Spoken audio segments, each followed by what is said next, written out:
अस्सलाम वालेकुम रहमतुल्लाहि व बरकातुहू।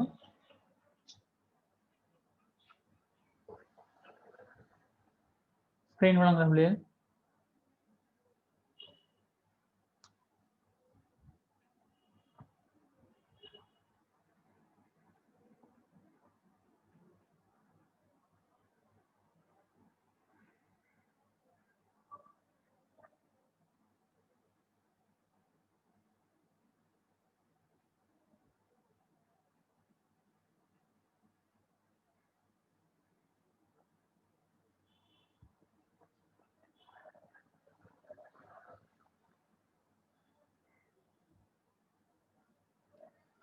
ஓகே, ஸோ லாஸ்ட் இதே மாதிரி ஒரு கேள்வி ஒன்று பார்த்துருப்பீங்கன்னு நினைக்கிறேன். எக்ஸாக்டாக நானும் தான் கேள்வி செட் பண்ணினேன். ஸோ இதில் இந்த பேசிக் மேத்தமேட்டிக்ஸ் மட்டும்தான் இதில் யூஸ் பண்ணி போட்டிருந்துச்சு. அதாவது அதை கூட்டுறது, கழிக்கிறது, பெருக்கிறது, அந்த மாதிரி விஷயங்கள். ஓகே, ஸோ ஒரு ஆள் பேசிக்கை வச்சு ஒரு சலர் ஷீட்டை எப்படி ப்ரிப்பேர் பண்ணுறங்கிறது. மேபி கேள்வி ரெண்டு விதத்தில் வரலாம் உங்களுக்கு. ஒன்று கொலை பண்ணப்பட்ட இடங்கள்ல இருக்கிற வர வேண்டிய விடைகளை காணுங்கன்னு சொல்லி வரலாம், அல்லது அவடத்த இருக்கிற விடைகளை கண்டுபிடிக்கிறதுக்குரிய ஈக்குவேஷனை தாங்கன்னு இருக்கலாம். ஸோ ஈக்குவேஷனை தாங்கன்னா நீங்கள் எக்ஸ்ட்ரா டைம் எல்லாம் ஸ்பெண்ட் பண்ணி ஃபைனல் ஆன்சர் காண தேவையில்லை. டைரெக்டாக என்ன ஆன்சர் வரணுமோ அந்த ஆன்சரை நீங்கள் நேரடியாக எழுதி வைக்க, ஐ மீன் ஈக்குவேஷனை நீங்கள் எழுதி வைக்கலாம். ஸோ ஆன்சர் தாங்கன்னு கேட்டிருந்தா மேபி நீங்கள் ஈக்குவேஷனை எழுதி அதுலேருந்து ஆன்சர் கண்டதையும் எழுதி வைக்கணும். நார்மலாக உங்களுக்கு கால்குலேட்டர் ப்ரொவைட் பண்ணப்படும், அப்படி ஆன்சர் பார்க்க வேண்டிய சந்தர்ப்பங்கள் வந்தா. ஓகே, ஸோ இதில் பாருங்க,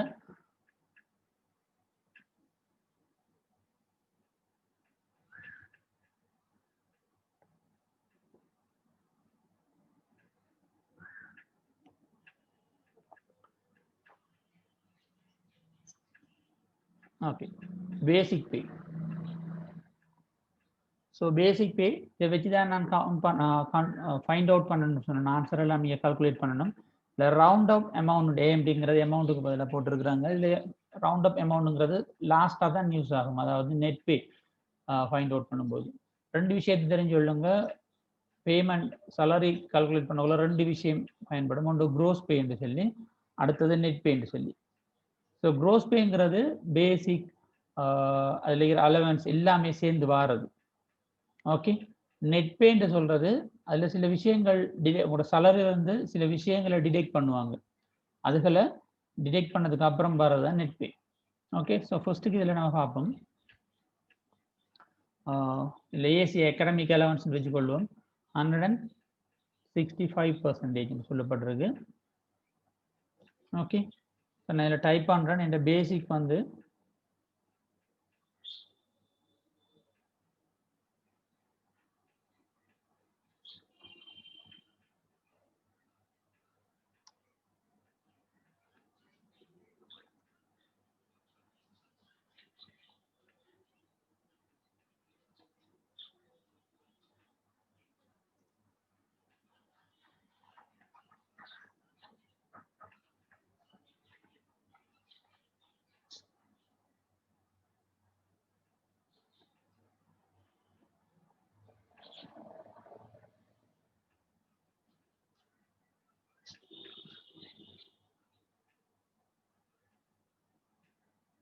ஓகே, ஸ்க்ரீனை பாருங்க. நான் பேசிக் பேயை காப்பி பண்ணி எடுத்துக்கிறேன்.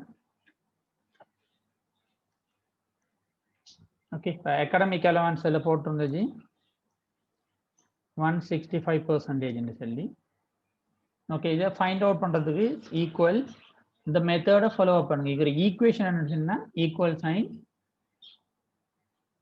பேசிக் பே இன்டூ திஸ் ஒன் 165% இருக்கு. நீங்கள் டைரெக்டாக இதை நீங்கள் நான் லாஸ்ட் கிளாஸ்ல சொல்லியிருக்கேன் நினைக்கிறேன். இந்த 100% வரக்குள்ள தார நம்பர் 100ஆல பிரிச்சு போடலாம். ஸோ டைரெக்டா 1.65 போடலாம். ஸோ அது ஒரு மெத்தட். அப்படி இல்லைன்னு சொன்னா ஈக்குவல் உங்களோட பேசிக் பே இன்டூ 165 வீதம். இந்த வீதம்ங்கிற அடையாளம் போட்டீங்கன்னாலும் சரி. நினைக்கிறேன் இந்த சிம்பிள் வந்து ஆட்டோமேட்டிக்கா எக்ஸல் வந்து எக்ஸல்ல நீங்க ஒரு நம்பர் பக்கத்தில் இந்த சிம்பிளை போடுவீங்கன்னா ஆட்டோமேட்டிக்கா அந்த குறிப்பிட்ட நம்பரானது 100ஆல பிரிக்கப்படும். both are same. Okay, நான் சொன்னது ஓகேயா?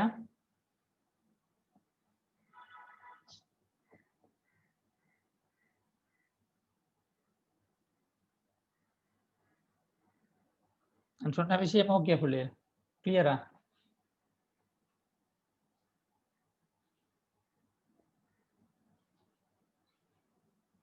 நாம இந்த 15,000 அந்த 1,57,814 ரூபா அது எதுக்கு காண்றது?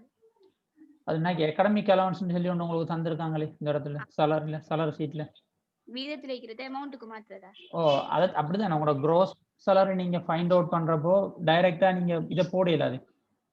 ஸோ இந்த பெர்சன்டேஜ் உரிய அமௌண்ட்டை நீங்க ஃபைண்ட் அவுட் பண்ண தானே அமௌண்ட்டையும் தனித்தனியே. ஓகேவா?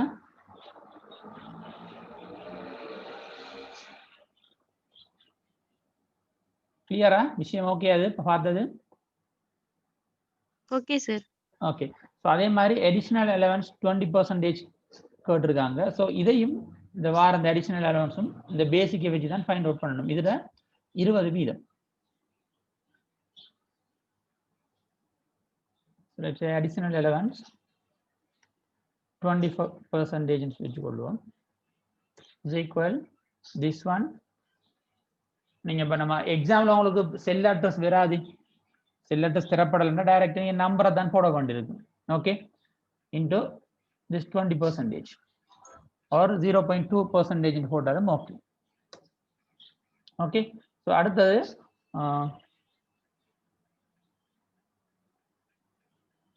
ரிசர்ச் அலவன்ஸ் 35% சொல்லப்பட்டிருக்கு.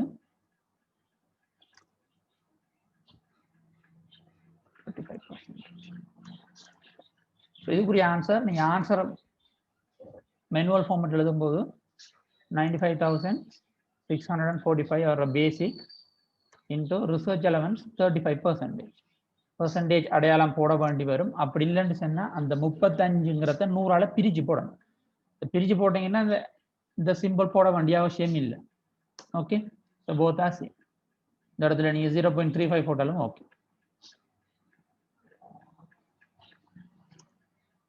ஓகே, அண்ட் அதில் போட்டிருந்தாங்க இன்னொரு விஷயம், round up amount 12 rupees போட்டிருந்துச்சு.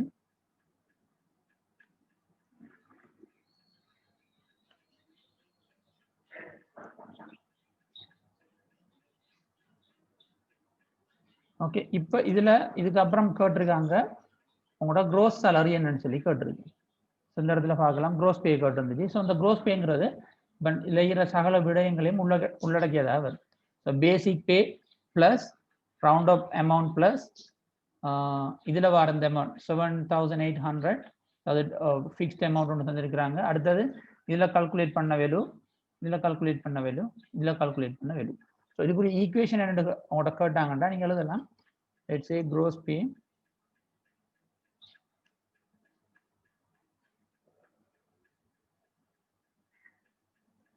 equal basic pay plus round up amount plus CLA. CLAங்கிறது என்ன இருக்குது, நான் ஷார்ட் ஃபார்ம்ல போடுறேன். அடுத்தது அடிஷனல் அலவன்ஸ், அது நான் ஏ என்று போடுறேன். நீங்க அந்த இடத்துல எழுதும்போது ஏ என்று எழுதி வச்சுட்டாங்க. நான் எழுத குயிக்க முடிக்கிறதுக்காக வேண்டி நான் இதை ஃபுல்லா போட அனுப்புறேன். இதுல உங்களுக்கு கேள்வி பேப்பர்ல என்ன தந்திருக்காங்களோ அந்த நேமை டைரக்டா யூஸ் பண்ணுங்க. Additional allowance plus academic allowance. So இவ்வளவு தான் க்ரோஸ் பேக்குரிய ஈக்குவேஷன். ஸோ ஒருவேளை அவங்க ஃபைண்ட் அவுட் பண்ணுங்க இதுக்குரிய எக்ஸாக்ட் அமௌண்ட்டை காணுங்கண்டா கால்குலேட்டர் யூஸ் பண்ணி நீங்கள் அமௌண்ட்டை காண வேண்டி வரும். ஸோ நம்ம இதில் ஆல்ரெடி இதில் ஃபைண்ட் அவுட் பண்ணி வச்சிருக்கிறோம் நம்ம. அடுத்தது CLA வந்து 7,800. ஓகே, இப்போ க்ரோஸ் salary is equal உங்களோட பேசிக் plus additional academic allowance plus additional allowance plus research allowance plus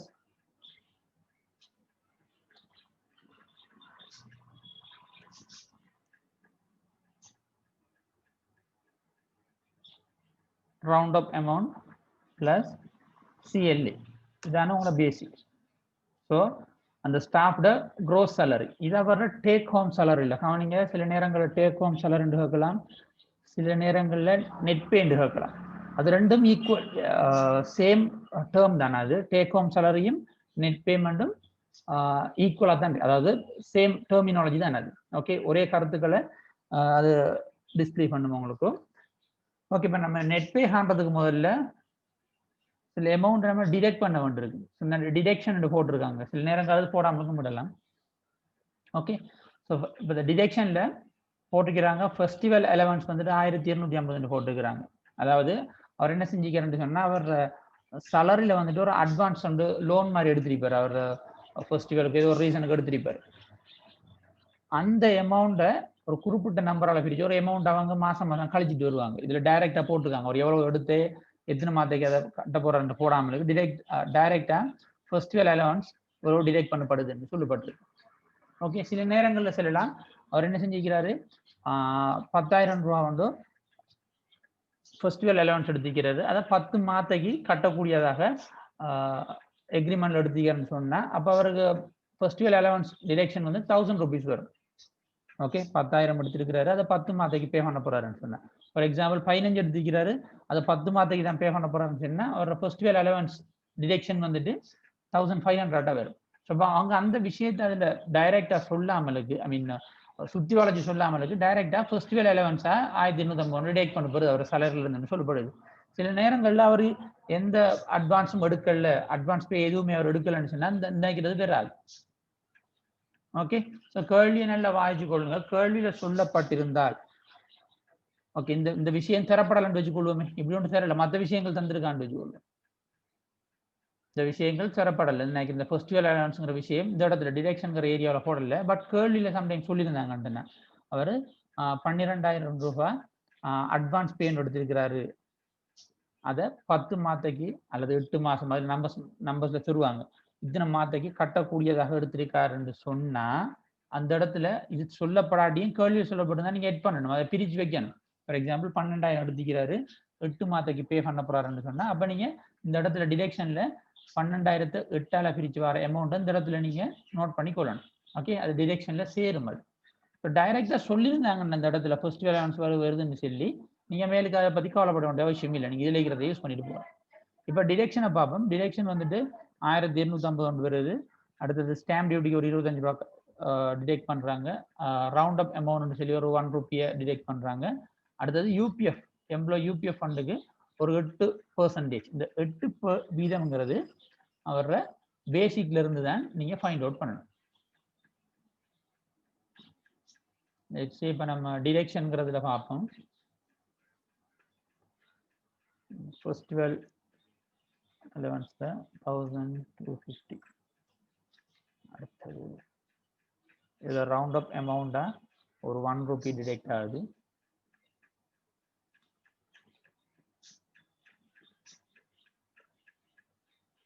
அடுத்தது ஸ்டாம்ப் டியூட்டியா 25 ரூபா ஒன்று டிடெக்ட் பண்றாங்க. அடுத்தது யூபிஎஃப்க்கு யூனிவர்சிட்டி ப்ரொவிடென்ட் ஃபண்ட் சொல்லி 8% ஒன்று டிடெக்ட் பண்ணப்படுது. ஓகே, ஸோ இப்போ டோட்டல் டிடெக்ஷன் நம்ம ஃபைண்ட் அவுட் பண்ணணுமே. So total detection find out பண்ணுறதுக்கு முதல்ல யூபிஎஃப்ட நம்பர் என்ன வெலுங்கிறத ஃபைண்ட் அவுட் பண்ணணும். ஸோ அதுக்கு நம்மளுக்கு பேசிக் தெரியும், நம்மளுக்கு இந்த இடத்துல இருக்கு பேசிக் into 8%.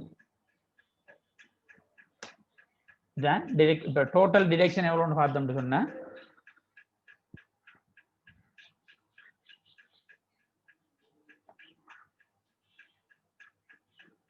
festival amount plus round up amount plus stamp duty plus UPF. இதான் UPF amount. இதான் our total deduction 8,927 ரூபாய் 60 பைசா. ஓகே, இப்போ அவர் நெட் சேலரி எவ்வளோன்னு கேட்டாங்கண்டா அல்லது டேக் ஹோம் சேலரி எவ்வளோன்னு கேட்டா, so what you can do, equal sign ஒரு க்ரோஸ் பேயிலிருந்து மைனஸ் யூபிஎஃப் அமௌண்ட்டை டிடெக்ட் பண்ணாங்க. சரி, இதான் அவர் நெட் சேலரி அல்லது டேக் ஹோம் சேலரியா இருக்கு. ஸோ இந்த இடத்துல டோட்டல் டிரெக்ஷனை தனியாக கண்டுடணும் நம்ம. அடுத்தது நெட் பேயை தனியாக கண்டுடணும். ஓகே, இப்போ எதுவும் கேள்வி இருக்கு இப்போ பார்த்ததுல?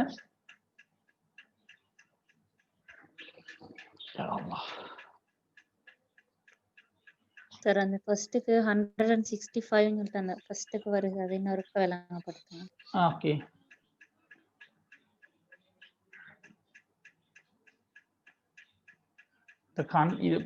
ஏர்னிங்ங்கிற ஹெடிங்குள்ள வர விஷயங்கள் அவரோட சேலரியோட எட் ஆகுது, அவரோட பேசிக் சேலரி கூட எட் ஆகிற விஷயங்கள். இப்போ அவருக்கு கவர்மெண்ட் எப்படி பே பண்ணுது அல்லது குறிப்பிட்ட கம்பெனி எப்படி பே பண்ணுதுன்னு சொன்னா இந்த பேசிக் கூட பிளஸ் ஒரு 7,800 ரூபாய் ஃபிக்ஸ்ட் அமௌண்ட்டாக கொடுக்காங்க.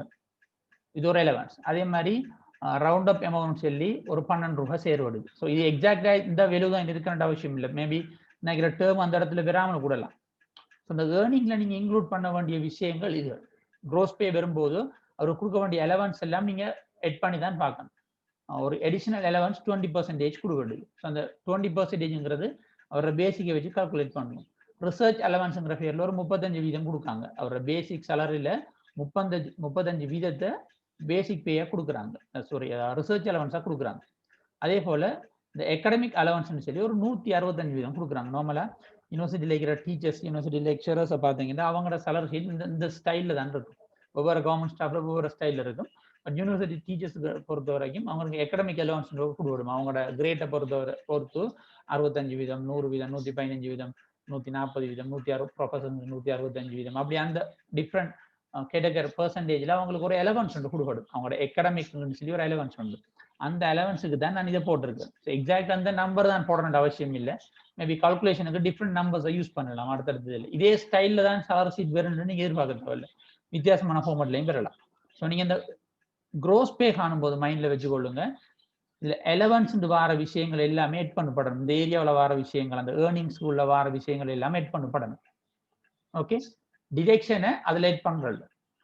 டிடெக்ஷன் எவ்வளோத்த சம்பந்தப்படும் சொன்னா குறிப்பிட்ட நபரோட டேக் ஹோம் சேலரி அல்லது நெட் பே அல்லது நெட் சேலரி என்று கேட்டாங்கன்னா உங்களோட க்ரோஸ் சேலரியில இருந்து இந்த டிடெக்ஷன்ல வர சகல அமௌண்ட்ஸும் இன்க்ளூட் பண்ணப்படணும். இந்த அமௌண்ட்ஸ் வந்துட்டு டைரக்டா நம்பர்ஸ்ல திருவங்களா இருந்தா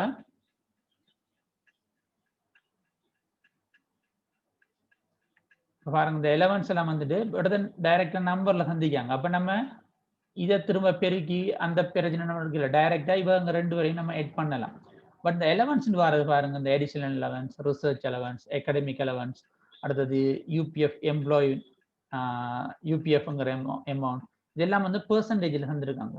பெர்சன்டேஜ்ல தரப்பட்டிருந்தால் நிச்சயமாக அவைகளை நம்மளோட பேசிக் பேயை வச்சு தான், பேசிக் சேலரி அல்லது பேசிக் அமௌண்ட் அல்லது பேசிக் பேயை வச்சு தான் நீங்க கால்குலேட் பண்ண வேண்டி வரும். ஓகே ஓகேயா? திரும்ப சொல்லணுமா? நான் கிளியரா விளங்கல? விளங்கிச்சு. உங்களுக்கு டவுட் இருந்துச்சுன்னா கிளியர் பண்ணிட்டு போவீங்க. ஃபுல்லே நீங்க லாஸ்ட் இயர் பேப்பரை பாருங்க, எக்ஸாக்ட் இதை தான் போட்டேன். சொந்த வருஷமும் இதே ஸ்டைல ஒரு கேள்வி ஒன்று எதிர்பார்க்கலாம் நீங்க. ஓகே, ஸோ நீங்க விளங்காடி பயந்து நான் ஏசையெல்லாம் மாட்டேன். நீங்க ஃபைனல் இயர் ஸ்டூடெண்ட்ஸ் உங்களுக்கு என்ன தேசினா விளங்காடி திரும்ப கேளுங்க. ஏன்னா நான் எனக்கு விளங்குற மாதிரி தான் சொல்லிட்டு போறேன். மேபி உங்களுக்கு விளங்குதா இல்லையா எனக்கு விளங்கல, ஆன்லைன்ல வர இருந்துட்டு இருக்கேன். கிளியர் 100% கிளியர் பண்ணிட்டு போயிடுங்க. கடைசி டைம்ல கன்ஃபியூஸ் ஆக வேண்டிய அவசியம் இல்லை தானே நம்மளுக்கு. ஓகே, க்ரோஸ் பே என்று சொல்றது ஞாபகம் வச்சுக்கொள்ளுங்க ஃபுல்லே. இந்த ஏர்னிங்ஸ்ங்கிற வார இந்த ஏரியாவில் வர சகல நம்பர்ஸையும் இன்க்ளூட் பண்ணதா வரும். வார நம்பர்ஸ் வந்து பெர்சன்டேஜ்ல இருக்குமா இருந்தா என்ன செய்யணும்?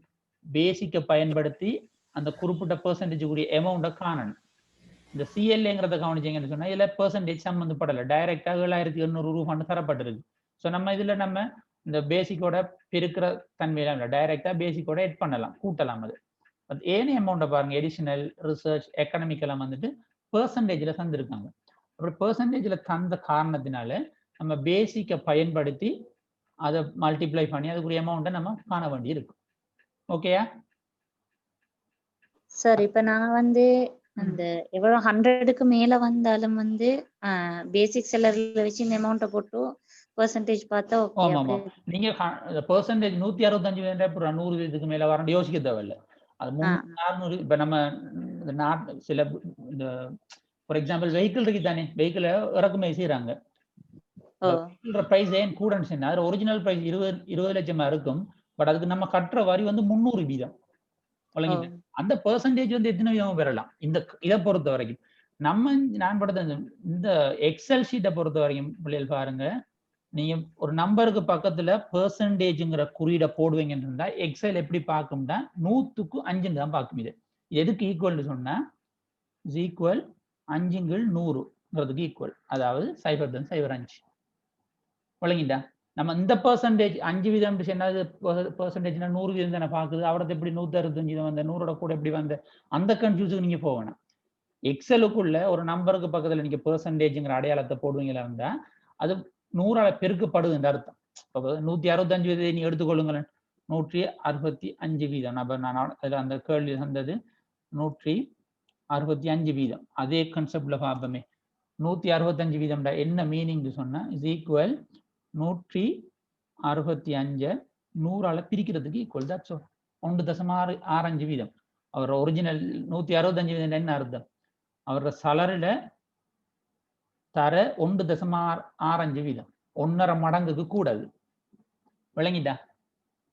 ஸோ நீங்க அப்படியெல்லாம் கன்ஃபியூஸ் பண்ண வேணாம். 100 வீதம் தானே அப்படியெல்லாம் கன்ஃபியூஸ் பண்ண வேணாம். ஜஸ்ட் இதுக்குள்ள வேறக்குள்ள ஒரு பக்கத்துல பெர்சன்டேஜ் வந்தா தர 1/100 அர்த்தம். நான் போட்டுக்கிறது தான் 5 வீதம்டா 5 தர 1/100. 5 × 1/100 இதான் அதோட மீனிங். இந்த பெர்சன்டேஜுக்கு அடையாளம் என்னன்னு பெர்சன்டேஜ் இஸ் ஈக்குவல் 1/100. ஓகே, கிளியரா? இன்னும் கேட்க வேண்டியிருக்கா இல்ல டவுட்டா இருக்குதா? Okay sir. ஸோ க்ரோஸ் பே 100, அடுத்தது நெட் பே 100. நெட் பேன்னா பாருங்க, நெட் பேண்டு வரும், இல்லைன்னு நெட் சலரின்னு சொல்லுவாங்க, இல்லாட்டி டேக் ஹோம் சலரின்னு சொல்லுவாங்க, ஏதாச்சும் ஒரு டெர்மினாலஜி யூஸ் பண்ணுவாங்க. ஓகே, ஸோ அதை காணும்போது க்ரோஸ் சலரியில இருந்து மேலே கண்டமே இந்த க்ரோஸ் சலரி அல்லது க்ரோஸ் பேன்னு சொல்லி அதுல இருந்து டோட்டல் டிடக்ஷனை கழிச்சிங்கிட்டா சரி, அதான் நெட் பே. ஓகேயா?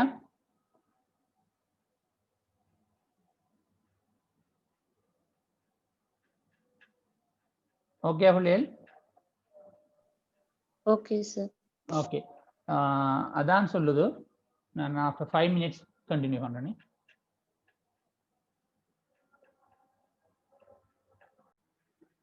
அஸ்ஸலாமு அலைக்கும் வரஹ்மத்துல்லாஹி வபரகாத்துஹு. ஒழுங்கா பிள்ளைகள் நான் பேசுறேன்.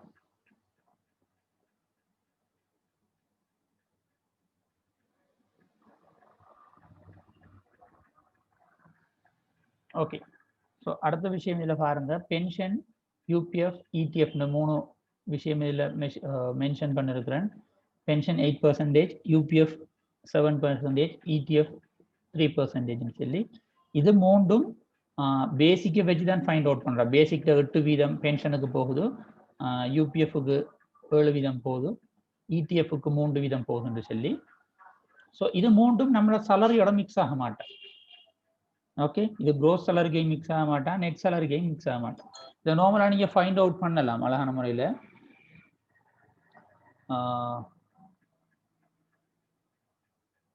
பேசிக்கை யூஸ் பண்ணி தான் ஃபைண்ட் அவுட் பண்ணுறோம். ஜஸ்ட் அதில் பேசிக் நம்ம பார்த்த மாதிரி 8, 7, 3 வீதம்.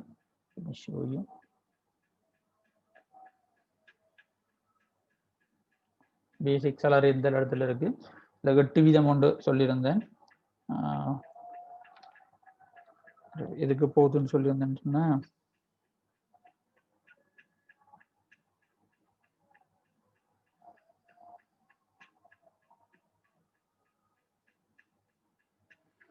பென்ஷனுக்கு 8 வீதம், யூபிஎஃப்க்கு 7 வீதம், அடுத்தது இடிஎஃப்க்கு 3 வீதம்.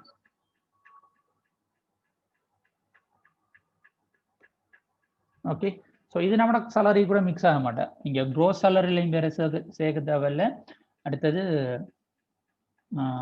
நெட் சலரிலையும் வேற சேர்க்க தேவையில்லை. ஜஸ்ட் ஃபைண்ட் அவுட் பண்ணி வச்சுக்கொள்ளுங்க. சில நேரங்கள் இதுக்கு அப்புறம் ஒரு கேள்வி கேட்கலாம். அப்போ நம்மளோட சலரியில் வெட்டுப்படுற காசு, வெட்டு காசுன்னு சொல்லிப்பட்டிருப்பீங்க. ரிட்டையர்மெண்ட்டுக்கு அப்புறம் பெறும், இல்லைன்னு சொன்னா வேலைக்கு ஜாயின் பண்ணி கொஞ்சம் நாளைக்கு அப்புறம் அதுல இருந்து நம்மளுக்கு தேவையான லோன், நம்ம இருக்கிற அமௌண்ட்டுக்கு ஏற்ற மாதிரி லோன் எல்லாம் எடுக்கலாம். அது EPF UPF. Okay, so இதை ஃபைண்ட் அவுட் பண்ணி வச்சுக்கொள்ளுங்க. is equal this into percentage போட்டதால டைரக்ட் இதை நான் மல்டிப்ளை பண்ணலாம். percentage போட்டு தான் அந்த செல்லை செலக்ட் பண்ணி வச்சுக்கிறேன். this one. ஸோ இது மட்டுக்கும் குறிப்பிட்ட அமௌண்ட் உண்டு. நம்மளோட சலரியை பொறுத்து நம்மளுக்கு நம்மளோட அக்கௌண்ட்டுக்கு போகும். பேங்க் அக்கௌண்ட்டுக்குள்ள கவர்மெண்ட்ல நம்மளோட இபிஎஃப் நம்பர்னு ஒன்று இருக்கும். அந்த இபிஎஃப் அக்கௌண்ட்டுக்கு இந்த குறிப்பிட்ட அமௌண்ட் உண்டு. மாசம் மாசம் நம்மளோட சலரில இருந்து போய் சேரும். இந்த அமௌண்ட் வந்து நம்மளோட பேசிக் அமௌண்ட்டை பொறுத்து வித்தியாசப்படும். இதை கவனிங்க, இந்த 3 அமௌண்ட்டும் நம்மளோட சலரி கூட மிக்ஸ் ஆகாது. நம்மளோட கையில வர சலரிலையோ டோட்டல் சலரிலையோ மிக்ஸ் ஆகாது. அது வேறையா ஒரு அக்கௌண்ட்ல இருக்கும். உங்களோட ரிட்டையர்மெண்ட்டுக்கு அப்புறம் அதை நீங்க என்ன வெட்டு காசுன்னு சொல்லுவாங்க சில ஆட்கள். ஒரு ரிட்டையர்மெண்ட் அமௌண்ட். ஸோ நீங்க உங்களோட ரிட்டையர்ட் ஆனதுக்கு அப்புறம் உங்களுக்கு மந்த்லி கிடைக்க ஒரு என்ன சொல்றோம் பென்ஷன் அக்கௌண்ட்டுக்கு போய் சேர்ற அமௌண்ட் தான் இது. நம்மளோட கவர்மெண்ட் போடும். நம்மளோட சலரில இருந்து எடுத்து போட மாட்டா, கவர்மெண்ட் இந்த தொகையை போடும். ஸோ நம்மளோட பேசிக் மாற இப்போ கவனிங்க, 45,000 போட்டு பேசிக் மாற இந்த அமௌண்ட்டுகளும் மாறும். பெர்சன்டேஜை பொறுத்து வர பேசிக்கு ஏற்ற மாதிரி மந்த்லி அவருக்கு ஒரு அமௌண்ட் போய் சேரும். ஓகே, இப்போ பார்த்தது ஓகேயா?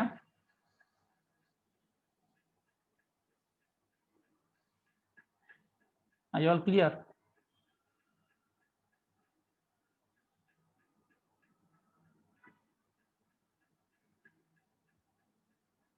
ஸோ நார்மலாக ஒரு சலரி ஷீட், இப்போ நான் சொல்லப்பட்ட விஷயங்களை அடிப்படையாக கொண்டு தான் சலரி ஷீட் ஒன்று ப்ரிப்பேர் பண்ணுவாங்க. மேபி அதில் நான் சொல்லப்பட்ட இடங்கள் மாறி வரலாம். உதாரணமா பாருங்க, இப்போ இந்த இடத்துல இபிஎஃப் பென்ஷன் இடிஎஃப் அந்த விஷயங்கள் போடாமல் ஒரு சலரி ஷீட் அவங்க தரலாம். அல்லது இதுல வார விஷயங்கள் சிலது மாறி வரலாம், அல்லது வேற வேர்டிங்ல வரலாம். பட் இதுல வார கால்குலேஷன் திரும்ப பார்த்தா ஒன்றுதான். அந்த பெருக்கல் சம்பந்தப்படுது, கூட்டல் சம்பந்தப்படுது, பிரித்தல் சம்பந்தப்படும், அதே போல கழித்தலும் சம்பந்தப்படும். இந்த 4 பேசிக் அரித்மெட்டிக் தான் இந்த சலரி ஷீட்டோட சம்பந்தப்பட்ட விஷயம். Okay, and this one. So இப்படி ஒரு சார்ட் ஒன்று தந்திருக்கிறாங்க, அல்லது ஒரு டேபிள் ஒன்று தந்திருக்கிறாங்க. இதுக்கு நீங்க இப்போ உங்களுக்கு ஸ்க்ரீன் வழங்குதா? வேண்ட ஓகே, இந்த இதுக்கு ஒரு ஆள் சஜஸ்ட் பண்ணுங்க. அப்போ என்ன கிராஃப் வந்துட்டு பெஸ்டா இருக்கும் இப்போ நீங்க இந்த டேபிள்ல காணப்படுற விஷயத்தை ரிப்ரசென்ட் பண்றதுக்கு?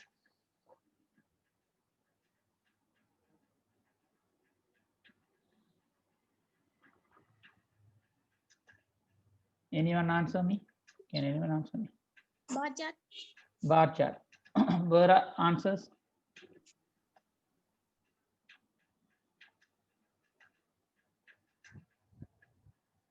ரெண்டு சார்ட் தான் பார்த்துருக்கேன். பார் சார்ட்டும் பை சார்ட்டும் பார்த்துருக்கேன். என்ன ஸோ பேசிக் சார்ட் பார் சார்ட்ல உண்டது கொலம் சார்ட்டாக இருக்கலாம்.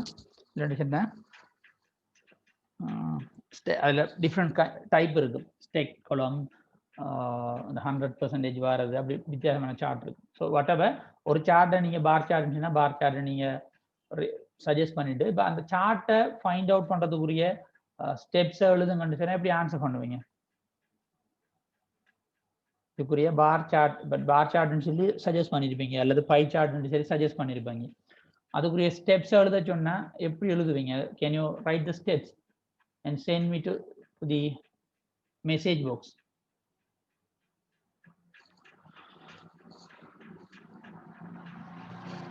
B fast. ஒரு 2-3 மினிட்ஸ் தான் இருக்கு, முடிக்கணும். உங்களை கிளாஸ் நீங்களே 6:30. பார் சார்ட் ஒரு ஆள் சொல்லிச்சு, அதை ட்ரோ பண்றதுக்குரிய ஸ்டெப்ஸ் சொல்லிடுமா? சொல்லுங்க சொல்ல செட்ல செல்லுங்க, இல்ல மைக்ல சொல்லலனாலும் சொல்லுங்க. சில டேட்டாஸ் எல்லாம் செலக்ட் பண்ணிட்டு செலக்ட் டேட்டா. ஓகே, சிம்பிள் வேர்டா, அந்த பந்தி கணக்குல ஒரு நாள் ஆன்சர் வரக்கூடாது. ஸோ முதலாவது step select data. Select data, go to insert ribbon, then chart, select required chart, ஒரு தேவையான சார்ட்டை செலக்ட் செய்தல். Select bar chart. பார் சார்ட்ல செலக்ட் பண்ணா அந்த ஃபுல்லா வரும். அதுக்கு பிறகு எக்ஸிஸும் அந்த செலக்ட் பண்ணிட்டு ஓகே பண்ணணும். அதுக்கப்புறம் சார்ட் எடிட் பண்ற வேலைகள் இருக்கும்டா, அந்த எக்ஸிஸ்ட் டைட்டில் கொடுக்கறது, லெஜெண்டை மென்ஷன் பண்றது, அந்த தேவையான விஷயங்கள் இருக்கும்டா, அதை ஃபில் அவுட் பண்றது. இந்த முன்னுக்கு வந்து 5 ஸ்டெப்புங்க அனுப்புறோம். அந்த எக்ஸிஸ்ட் நேம் மாத்தணுங்கிறது கம்பல்சரி இல்லை, ஆப்ஷனல். ஓகே, அதை கேட்டா சொல்லுங்க, இல்லைன்னு சொன்னா நான் அந்த 5வது அந்த ஓகேன்னு சொன்ன ஸ்டெப் வரைக்கும் பொழுது நான் காணும். தயவுசெய்து ஆன்சர் லோக்கில் நல்ல வளமையாக சொல்லி வர்றது, பேராகிராஃப் ஸ்டைல் எழுதாதீங்க. Select data, go to insert ribbon, select chart type and select required chart or a bar chart and click OK. That's enough. Okay, so உங்களுக்கு அந்த கான்செப்ட் விளங்கிருக்கு, உங்களால செய்யலும்ங்கிறது. ஓகே, அவ்வளவுதான். ஆர்எல்ஸ் இத ட்ரா பண்ணி காட்ட சொன்னாங்கன்னு சொன்னா ஜஸ்ட் நார்மலா ட்ரா பண்ண தெரியும் தானே, ட்ரா பண்ணி காட்டுங்க. நீங்க ட்ரா பண்றது வராது, அதுல ஸ்டெப்ஸ் கேட்டு வரலாம். உங்களுக்கு ப்ராக்டிகல் இல்லைங்கிற ரீசன் தான் எக்ஸாம்ல ஸ்டெப்ஸ் கேட்குது. ஓகே, ஸோ இப்போ பார்த்த விஷயங்கள் எதுவும் டவுட்ஸ் இருக்கா? எல்லாம் கிளியரா இல்லையா?